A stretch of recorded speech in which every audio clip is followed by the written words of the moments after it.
America अपने को super power समझता था, इजराइल आयरन डोम समझता था। अमेरिका और इजराइल के मुंह पर जबरदस्त तरीके से तमाचा मारा,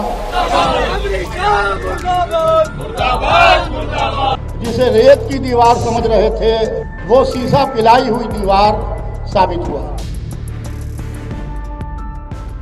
उत्तर प्रदेश की राजधानी लखनऊ में बीती देर रात छोटा इमामबाड़ा पर ईरान की जीत को लेकर जश्न मनाया गया। साथ ही शिया समुदाय के सैकड़ों की संख्या में लोगों ने इजराइल और अमेरिका के खिलाफ प्रदर्शन भी किया। प्रदर्शन में अमेरिका और इजराइल के खिलाफ जमकर नारेबाजी करते हुए अमेरिका के राष्ट्रपति डोनाल्ड ट्रंप और इजराइल के प्रधानमंत्री बेंजामिन नेतन्याहू की तस्वीर जलाई। इसके बाद अमेरिका और इजराइल के झंडे को पैरों से रौंदा। बता दें कि ईरान और इजराइल के बीच सीजफायर ऐलान के बाद मंगलवार की देर रात लखनऊ के छोटे इमामबाड़े पर शिया धर्मगुरु मौलाना यासूफ अब्बास के नेतृत्व में हुए इस प्रदर्शन में बड़ी संख्या में शिया समुदाय के लोग शामिल हुए। प्रदर्शन के दौरान मौलाना ने कहा कि यह सीजफायर ईरान की शर्तों पर हुआ है, इसलिए जश्न फतेह मनाया जा रहा है।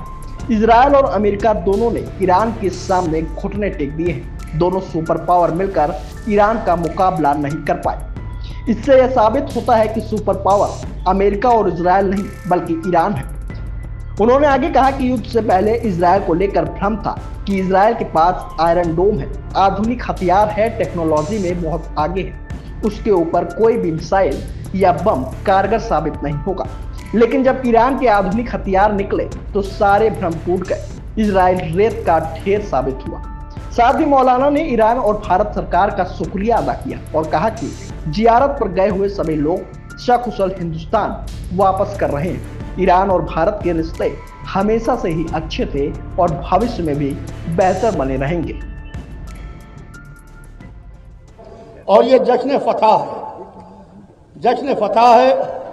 अमेरिका अपने को सुपर पावर समझता था और इजराइल आयरन डोम समझता था। जिस तरीके से ईरान ने अमेरिका और इजराइल के मुंह पर जबरदस्त तरीके से तमाचा मारा, वो वाकई में एक मिसाल है।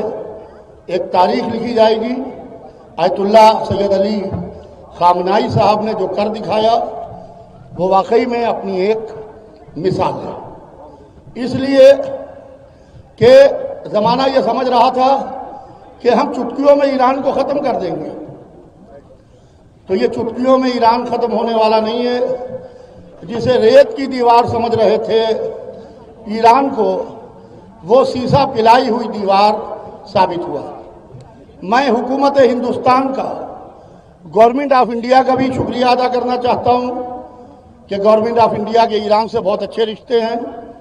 और मैंने जिस वक्त वज़ीर आज़म हिंदुस्तान नरेंद्र मोदी जी को लेटर लिखा तो वहाँ से एम्बेसी ने बहुत जिम्मेदारी से हमारे ज़ायरीन को भेजने का सिलसिला जारी किया और नो फ्लाई जोन को फ्लाई जोन में तब्दील किया और फ्लाई जोन में तब्दील करके पूरी तरीके से ईरान से बहिफाजत हमारे ज़ायरीन, जो हमारे तीर्थ यात्री, जो श्रद्धालु वहाँ थे, तीर्थ यात्रा करके ज़ियारत करके लौट रहे थे, वो बहिफाजत वहाँ से लौट